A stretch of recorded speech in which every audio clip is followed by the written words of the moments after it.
ఈరోజు నిజాం పాలనలో చివరి రోజులు నా హైదరాబాద్ జ్ఞాపకాలు అన్న పుస్తకాన్ని ఆంగ్ల మూలం నుంచి అనువాదం చేసిన శ్రీ కస్తూరి మురళీకృష్ణ గారు ఈ పుస్తకం గురించే కాకుండా ఈ విషయం మీద అనేక విషయాలు మనకు తెలియజేసిన వాకింగ్ ఎన్సైక్లోపీడియా అంటాను మన రాకా సుధాకర్ గారు, పెద్దలు శ్రీనివాస్ గారు ఈ కార్యక్రమానికి విచ్చేసిన మీ అందరికీ నమస్కారాలు తెలియజేసుకుంటూ అనేక విషయాలు మనం తెలుసుకున్నాం. నాకు తెలిసిన కొన్ని విషయాలు మీకు చెప్పే ప్రయత్నం చేస్తాను. చాలామంది అంటుంటారు అసలు చరిత్ర ఎందుకు తెలుసుకోవాలి అని. చరిత్ర యొక్క ఆవశ్యకత ఏంటి? చరిత్ర అన్నది గతించిపోయింది కదా, ఇట్స్ పాస్ట్. దాన్ని ఏ విధంగా మనం సరిదిద్దలేము, కరెక్ట్ కూడా చేయలేము. మరి ఇప్పుడు తెలుసుకొని ప్రయోజనం ఏంటి అని చాలామంది ప్రశ్నిస్తుంటారు. అంటే జరిగిపోయింది, ఇంకా మనం ఏం చేయలేము దీన్ని. సో ఇప్పుడు తెలుసుకొని ఏం లాభము అంటే, మనం ఒకసారి చూస్తే ప్రపంచంలో జరుగుతున్న విషయాలను కూడా ఒకసారి మీరంతా అవలోకనం చేస్తే, విశ్లేషిస్తే మనకేమర్థమవుతుందంటే చరిత్ర ఎప్పుడూ కూడా పునరావృతం అవుతూ ఉంటుంది అన్నది ఒక విషయం మనం గమనించాలి. నేరాలు కూడా అలాగే జరుగుతుంటాయి. ఎందుకంటే నేను పోలీసు విభాగంలో పనిచేశాను కాబట్టి నేరాలు కూడా అలాగే జరుగుతుంటాయి. అర్థశాస్త్రంలో కౌటిల్యుడు ప్రజాధనాన్ని ఏ విధంగా అపహరణ చేయొచ్చు అని 40 పద్ధతులు ఆయన అప్పుడే రాశాడు. కానీ మళ్ళా అది పునరావృతమైంది. మేము ఇన్వెస్టిగేట్ చేస్తున్నప్పుడు వీళ్ళు చేసే పద్ధతులను గమనిస్తే వీటిని చూస్తే ఎప్పుడో ఆయన రాసి ఉన్నాడు. కాబట్టి ఏ విధంగా అయితే నేర చరిత్ర పునరావృతం అవుతుంటుందో చరిత్ర కూడా అలాగే పునరావృతం అవుతుంటుంది. సో దాని గురించి మనకు తెలియాలి. ఎందుకు చరిత్ర చదవాలి, ఎందుకు చరిత్ర పుస్తకాలు ముద్రించబడాలి, ఎందుకు చరిత్ర తెలుసుకోవాలంటే నా ఉద్దేశంలో మన పూర్వీకులు అనేక కష్టాలు పడి అనేక దుర్మార్గుల పరిపాలన నుంచి వాళ్ళు ఏం చేసి ఎలా బయటపడ్డారు అనే విషయాలని మనం తెలుసుకోకపోతే భావి కాలంలో మన జీవితం కూడా కష్టమవుతుంది. అందువల్ల ఏం జరిగింది, అటువంటి పాలన నుంచి వాళ్ళు ఎలా బయటకు వచ్చారు అన్న దాని గురించి మనం తెలుసుకోకుంటే భావి కాలంలో మన జీవితం కూడా కష్టమవుతుంది.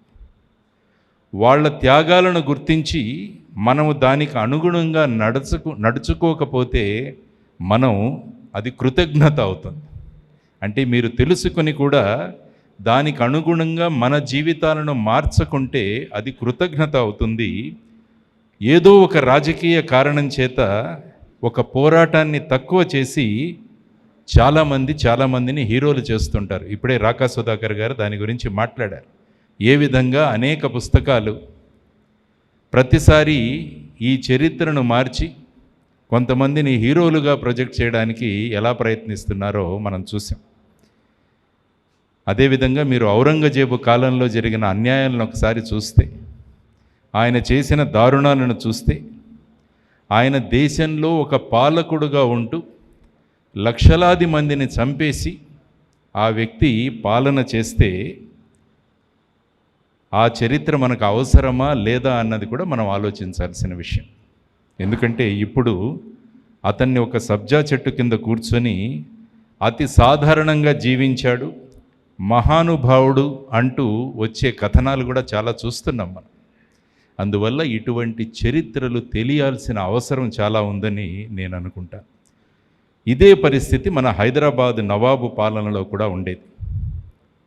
మీరు ఒక్కసారి మగ్దుమ్ మొయినుద్దీన్ అని ఒక ఉర్దూలో ఆయన రాసిన హవేలీ అనే పుస్తకంలో నిజాం పరిపాలన గురించి ఆయన ఏం రాశారంటే, అది ఒక దయ్యాల మేడ, శిథిల సమాజాల నీడ, పీనుగుల పీక్కు తినే రాబందుల రాచవాడ అని మగ్దుమ్ మొయినుద్దీన్ నిజాం పరిపాలన గురించి రాశాడు.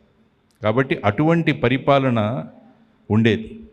కానీ చాలామంది ఆయన కట్టించిన కట్టడాలు చూసి అతను గొప్పవాడు, మహాత్ముడు అని అనుకున్నట్లయితే మరి ఈ చరిత్రలో 78 ఏళ్ల క్రితం మన బంధువులు కావచ్చు, మన పూర్వీకులు కావచ్చు, మన వాళ్ళు పై జరిగిన అన్యాయాలు ఏవైతే ఉంటాయో ఆ చరిత్రను మరిచిపోయి నెరేటివ్ను మార్చి రాజకీయ అవసరాల కోసం అతను ఒక గొప్ప వ్యక్తి, గొప్ప పాలకుడు అని చెప్పడం ఎంతవరకు న్యాయమని మనం అందరం కూడా ఆలోచించాల్సిన అవసరం ఉంది. ఆ విషయాన్నే రాకా సుధాకర్ గారు ఇప్పుడు మన ముందు ఉంచారన్నమాట. దేశం మొత్తం స్వాతంత్రం కోసం త్యాగాలు చేస్తున్న సమయంలో, ముఖ్యంగా తెలంగాణ సాయుధ పోరాటం గురించి ఈరోజు చదువుతున్నప్పుడు గ్రామాలలో జరిగిన విషయాలు, మహిళల మీద జరిగిన అత్యాచారాలు, ఏ విధంగా పోరాడుతున్న వారి మీద చర్యలు జరిగాయి రజాకారుల ద్వారా అని చదువుతుంటే యాక్చువల్గా అసలు ఒళ్ళు గగురు పొడుస్తుందన్నమాట. అటువంటి సంఘటనలు ఎవరైనా సభ్య సమాజంలో అటువంటివి చెయ్యగలరా అన్నది కూడా ఒక సందేహం కూడా మనకు వస్తుంది. సో ప్రజాపాలకులు ఏ విధంగా ఉన్నా, వాళ్ళు డిక్టేటర్స్ కావచ్చు, లేకుంటే డెమోక్రటిక్ రూలర్స్ కావచ్చు, కానీ వారందరూ కూడా ఎలా ప్రవర్తించాలి అన్న దాని గురించి కూడా మనందరికీ కూడా అవగాహన ఉండడం చాలా అవసరం. ఎందుకంటే మనం కూడా ఒకానొక సమయంలో నియంతృత్వ పాలనను కొన్ని సంవత్సరాలు చవి చూసాం. అందువల్ల చరిత్ర తెలుసుకోవాల్సిన అవసరం ఎప్పుడూ ఉందని నేను భావిస్తాను. కాబట్టి ఎప్పుడో జరిగిన కథను ఇప్పుడు ఏంటి రిలవెన్స్ అన్న ప్రశ్న ఎప్పుడు కూడా రాకూడదు. చరిత్ర చదవడం, వాటి విషయాలను అవగాహన చేసుకోవడం, చరిత్ర ఒకవేళ పునరావృతం అవుతే మనం ఎలా ఉండాలి అన్నదానికి ఇప్పటి నుంచే సన్నిహితం అవ్వడం, అటువంటి పరిస్థితి రాకుండా చేయడం కూడా మనందరి బాధ్యత. కాబట్టి ఇటువంటి పుస్తకాలు మనకు అప్పటి కాలాన్ని పరిచయం చేసి ఈ విధమైన పరిస్థితులు మళ్ళా రాకుండా ఉండడానికి మనం ఏం చేయాలి అన్న దాని గురించి కూడా మనం చేసుకోవాలి. ఎందుకంటే ఇవాళటికి మనం రామాయణము, మహాభారతము ఎలా నిలిచాయి అంటే అవి మత గ్రంథాలు కాదు. ఏదైనా దుర్మార్గం జరుగుతున్నప్పుడు ఎదిరించడానికి, దుర్మార్గుడి పాలనలోంచి ఎలా బయటపడాలో అన్నదానికి అవి మార్గదర్శనాలయ్యాయి. అందువలన చరిత్ర మరిచిపోయే అవకాశమే లేదు. కాబట్టి చరిత్రను ఎప్పుడూ కూడా మనం గుర్తు చేసుకుంటాలి. అప్పుడప్పుడు ఏం జరుగుతుంటుందంటే చరిత్ర పునరావృతం కాకుండా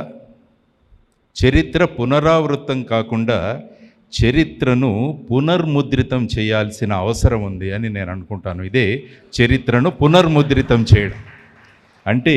చరిత్ర పునరావృతం కాకుండా చరిత్రను పునర్ముద్రితం చేయాల్సిన అవసరం ఉంది. అదే ఈరోజు ఇక్కడ జరిగింది. ఆయన చరిత్రను మళ్ళా పునర్ముద్రణ చేయించారు ఈరోజు బ్రహ్మాండంగా కస్తూరి మురళీకృష్ణ గారు. ఈ రికార్డుల గురించి మనం అనేక విషయాలు తెలుసుకోవాలి. ఎందుకంటే ఇప్పుడు చూస్తే ఒకరు సడన్గా ప్రత్యేక రాయలసీమ అంటారు, ఒకరు సడన్గా వచ్చి మార్వాడీస్ గో బ్యాక్ అంటారు, ఇంకొకరు వచ్చి కొన్ని రోజులు యాంటీ ఆంధ్ర అన్నారు. ఇలా రకరకాలుగా వ్యక్తులు సమాజంలో ప్రవర్తిస్తడం మనం చూస్తున్నాం. అంటే వాళ్ళ యొక్క ఉనికిని ప్రదర్శించడానికి కానీ, ఏదో మేము కొత్త విధంగా చేస్తున్నామని సమాజంలో ఒక రకమైన డిస్టర్బెన్సెస్ క్రియేట్ చేయడానికి ఇటువంటివన్నీ కూడా జరుగుతుండడం వల్ల మనం చాలా జాగ్రత్తగా ఉండాలి. వాటి వెనకాల కారణాలు కూడా మనం తెలుసుకోగలగాలి అన్నది కూడా నాకు అనిపిస్తుంది. అప్పుడు ఎవరికెవరు వారి అవసరాలను బట్టి చరిత్రను వక్రీకరిస్తుంటే చివరికి శ్రీకృష్ణదేవరాయలు కావచ్చు, ఇంకా మిగతా పెద్దవాళ్ళందరినీ కూడా కులాలకు ఆపాదించే తత్వం కూడా మొదలైంది ఈ మధ్యకాలంలో. దేవుళ్లను కూడా కులాలకు ఆపాదించి ఒక దౌర్భాగ్యపు స్థితిలో సమాజం వెడుతోంది.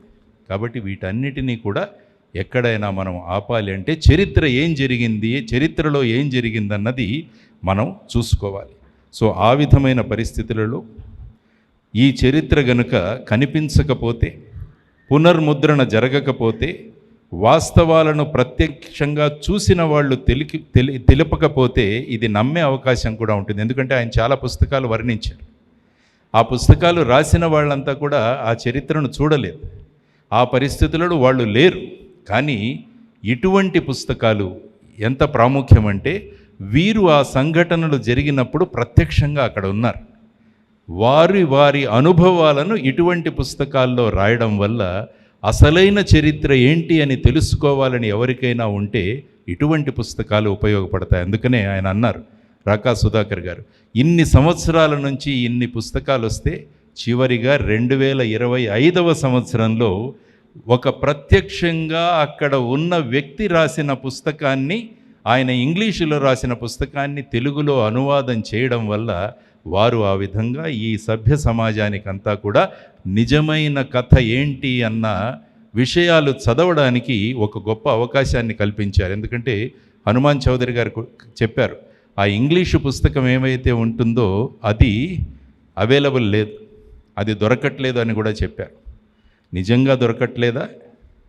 దొరకకుండా ఆపే ప్రయత్నాలు జరిగాయి. ఇది కూడా చూడాల్సిన అవసరం ఉంది. కాబట్టి వీటన్నిటికీ సమాధానంగా ఈరోజు కస్తూరి మురళీకృష్ణ గారు ఈ విధమైన పుస్తకాన్ని రాయడం అన్నది చాలా మనందరి అదృష్టమని మీ అందరి సమక్షాన నేను వారికి చెప్పగలుగుతున్నాను. ఎందుకంటే ఈ జనరేషన్కు ఈ విషయాలు తెలియాలి. ఈ ప్రోగ్రాం జరగకముందు మేము ఒక చిన్న సమావేశం పెట్టుకున్నాం. ఈ జనరేషన్కు ఈ విషయాలను ఎలా తెలియజేయాలి అన్నది ఒక పెద్ద ఛాలెంజ్. ఎందుకంటే ఈ జనరేషన్లో బుక్ కల్చర్ పోయింది, లుక్ కల్చర్ వచ్చింది. కాబట్టి పిల్లలను పుస్తకాలు చదివించడం అన్నది చాలా కష్టతరమైన పని. అందువల్ల ఈ ఆలోచనలను వాళ్ళలో ఎలా ప్రవేశపెట్టాలి అన్నది కూడా మనం అందరం ఆలోచించాల్సిన విషయం. ఈ విషయాలను వాళ్ళ దగ్గరికి ఎలా తీసుకువెళ్ళాలి అన్నది కూడా మనం గనక ఆలోచించగలిగితే, ఇంతకుముందు చెప్పాను, కేఎం మున్షి గారు ప్రత్యక్షంగా చూసి రాశారు కాబట్టి ఆయన గమనించి ఈ ఆపరేషన్లో పాల్గొని ప్రతినిధిగా ఉన్న వ్యక్తి రాశారు కాబట్టి ఇందులో it can be taked as an authentic version of what has happened during that period. So ఈ విధంగా మనం అందరం కూడా, కాబట్టి నేనేమంటున్నానంటే ఇలాంటి బుక్ రిలీజ్ ఫంక్షన్స్ ఏవైతే ఉన్నాయో కేవలం హైదరాబాద్ మాత్రమే కాదు, అనేక ప్రాంతాల్లో చేయాలని చెప్పేసి నేను శ్రీనివాస్ గారికి, ప్రజ్ఞాభారతికి నేను విన్నపం చేస్తున్నాను. ఎందుకంటే మనం ఇంతమంది వచ్చాం ఈరోజు, మనకు ఈ విషయాలు తెలుసుకున్నాం. ఇలాగే ఈ బుక్ రిలీజ్ ఫంక్షన్ అన్నది అనేక ప్రాంతాల్లో పెట్టగలిగితే అక్కడ వచ్చిన కనీసం 1000 మంది కానీ 2000 మంది కానీ ఈ ఆలోచనలకు ప్రభావితమై వారు మిగతా వారిని కూడా ప్రభావితం చేసే ఒక ప్రయత్నం జరుగుతుంది. కాబట్టి ఈ బుక్ రిలీజ్ ఫంక్షన్ అన్నది మిగతా ప్రాంతాల్లో కూడా చేయాలని చెప్పి నేను మనస్ఫూర్తిగా కోరుకుంటున్నాను. ఇలాంటి గ్రంథాలు, పుస్తకాలు అందరి ఇళ్లలో కూడా ఉండేటట్టు మనం చేయాలి. అందుకనే మా శర్మ గారు ఈరోజు డిస్కౌంట్ కూడా ప్రకటించారు. తరువాత వారు రచయిత అనువాదం చేసిన మురళీకృష్ణ గారి సంతకం కూడా దొరుకుతుందని చెప్పారు. ఎందుకంటే పుస్తకాలు ఇంట్లో ఉంటే పొరపాటున ఏమీ తోచనప్పుడు, కరెంటు పోయినప్పుడు, సెల్ ఫోన్ దూరంగా ఉన్నప్పుడు, టీవీ పెట్టనప్పుడు ఈ చరిత్ర చూస్తే ఆలోచన మొదలవుతుంది, చర్చ మొదలవుతుంది. కాబట్టి ఇంట్లో పుస్తకాలు ఉండడం చాలా ముఖ్యం. అందుకనే వీలైనంత మందికి ఈ పుస్తకాలు వెళ్ళే విధంగా మనం గనక చేరగలిగితే బాగుంటుంది. ఎందుకంటే ఆ తర్వాత నేను ఇంకొక విన్నపం ఏం చేస్తున్నామంటే ఈ పుస్తకం మీద రివ్యూస్ కూడా రావాలి. వీలైన రివ్యూస్ వచ్చి పేపర్లో పబ్లిష్ అవుతే ప్రజలకు ఇలాంటి పుస్తకం ఒకటి ఉంది, ఇలాంటి పుస్తకం రిలీజ్ అయింది కాబట్టి ఈ పుస్తకాన్ని చదవాలి అన్న వాళ్ళలో ఒక కోరిక కలుగుతుంది. కాబట్టి నేను మిమ్మల్ని మీరు ఈరోజు హాజరైన వాళ్ళు, ఆ తర్వాత ఈ పుస్తకాన్ని కొని చదివిన వాళ్ళు కూర్చొని ఈ పుస్తకం మీద రివ్యూ రాయండి. వీలైనన్ని రివ్యూస్ రాగలిగితే మనం ఈ పుస్తకం యొక్క ప్రచారాన్ని ఇంకా కూడా మనం చేయాలి. ఎందుకంటే పుస్తకాలు రివ్యూస్ వల్ల చదివించేటట్లు చేస్తాయి. ఎందుకంటే ముఖ్యంగా మురళీకృష్ణ గారు రాసిన పుస్తకాలు నేను చూశాను. అవి ఎప్పుడు కూడా వాటిలో చదివించే గుణం ఉంది. మురళీకృష్ణ గారు రాసిన పుస్తకాలకు చదివించే గుణం ఉందన్నమాట. అంటే ఒక పుస్తకం రాసిన తర్వాత మనతో మాత్రమే ఉంచుకోక మిగతా వాళ్లకు కూడా చెప్పి మీరు కూడా చదవండి అని చెప్పే ఒక విశిష్టమైన లక్షణం కేవలం కొంతమంది రచయితలకు కొన్ని పుస్తకాల్లోనే ఉంటుంది. అటువంటి వారు మన కస్తూరి మురళీకృష్ణ గారు. కాబట్టి ఆ విధంగా చదివించేది రాస్తేనే మన పెను నిద్ర వదులుతుంది అని నేను అంటానన్నమాట. చదివించేది రాయాలి. అటువంటి గొప్ప కస్తూరి మురళీకృష్ణ గారికి నేను అభినందనలు తెలియజేస్తూ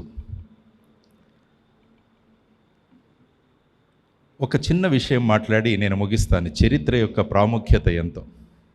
రీసెంట్గా మనం కాంబోడియా, థాయిలాండ్ మధ్య యుద్ధం చూసాం. అసలు ఆ యుద్ధం దేని గురించి జరిగింది అని ఒకసారి చదివితే ఒక చిన్న దేవాలయం గురించి జరిగింది. ఒక దేవాలయం గురించి 2 దేశాల మధ్య యుద్ధం జరిగింది. ఆ తరువాత ఒక దేశం యొక్క ప్రధాని రాజీనామా కూడా చేయాల్సి వచ్చింది. దానికి ప్రధానమైన కారణం ఏంటంటే, కాంబోడియాలోని ఇంతకు ముందు ప్రైమ్ మినిస్టర్కి ప్రస్తుతం థాయిలాండ్ ప్రైమ్ మినిస్టర్ ఫోన్ చేసి అంకుల్ అని సంబోధించి మాట్లాడిన ఆడియో రికార్డ్ ఏదైతే ఉందో అది లీక్ అయింది. ఆ ఆడియో రికార్డు లీక్ అవ్వడం వల్ల ఆవిడ రిజైన్ చేయాల్సి వచ్చింది. అంటే చరిత్రకు ఎంత ప్రాధాన్యత ఉంటుందో అన్నది మనకు తెలుస్తుంది. కాబట్టి ఒక చిన్న దేవాలయం గురించి ఆ 2 దేశాల మధ్య ఏ విధమైన ఈ కొట్లాట వచ్చింది, లేకుంటే ఒక యుద్ధం జరిగింది అన్నది మనం అందరం కూడా తెలుసుకోవాలి. కాబట్టి చరిత్రకు ఎప్పటికీ కూడా ప్రాధాన్యత ఉంటుందన్నది దీని గురించి మనం గమనించాలి. ముఖ్యంగా ఇది ఆర్మీ యాక్షన్ అయినా కూడా పోలీస్ యాక్షన్ అన్నారు. ఆపరేషన్ పోలో అన్నదానికి హెడ్ చేసింది జేఎన్ చౌదరి గారు. కానీ మనం ఎప్పుడు కూడా పోలీస్ యాక్షన్ అంటుంటాం. దీనికి కారణం ఏంటని కూడా చాలామందిలో ఒక ప్రశ్న ఉంది. నేను కూడా ఒక ప్రశ్న వచ్చి, అరే అంత ఆర్మీ యాక్షన్ అన్నారు, ఆయన ఆర్మీ కమాండర్ ద్వారా జరిగింది, పోలీస్ యాక్షన్ ఎందుకు అంటున్నారంటే, ఆర్మీని ఎప్పుడు కూడా మన దేశం యొక్క పౌరుల మీద వినియోగించకూడదు. అది there is a restriction. Army ఎప్పుడు కూడా శత్రువులతో పోరాడడానికి మనం తయారు చేసిన ఒక సైన్యం. అందువల్ల దీన్ని పోలీస్ యాక్షన్గా అభివర్ణించడం జరిగింది, ఆపరేషన్ పోలో. ఇదొక మహత్తరమైన విషయం. ఆ తరువాత ఇంకొక విషయం కూడా మాట్లాడారు. మున్షీ గారిని వెంటనే పంపించేశారని ఇక్కడి నుంచి. ఆ తారీఖు ఎప్పుడు? 18వ తారీఖు రాక గారు? 18/9/48. 17 జరిగింది, 18 పంపించేశాం. దానికి ప్రధానమైన కారణం ఏంటి అన్నది కూడా మనము నిలోఫర్ కేఫ్లో కూర్చొని మాట్లాడితే బాగుంటుంది అనుకుంటాను.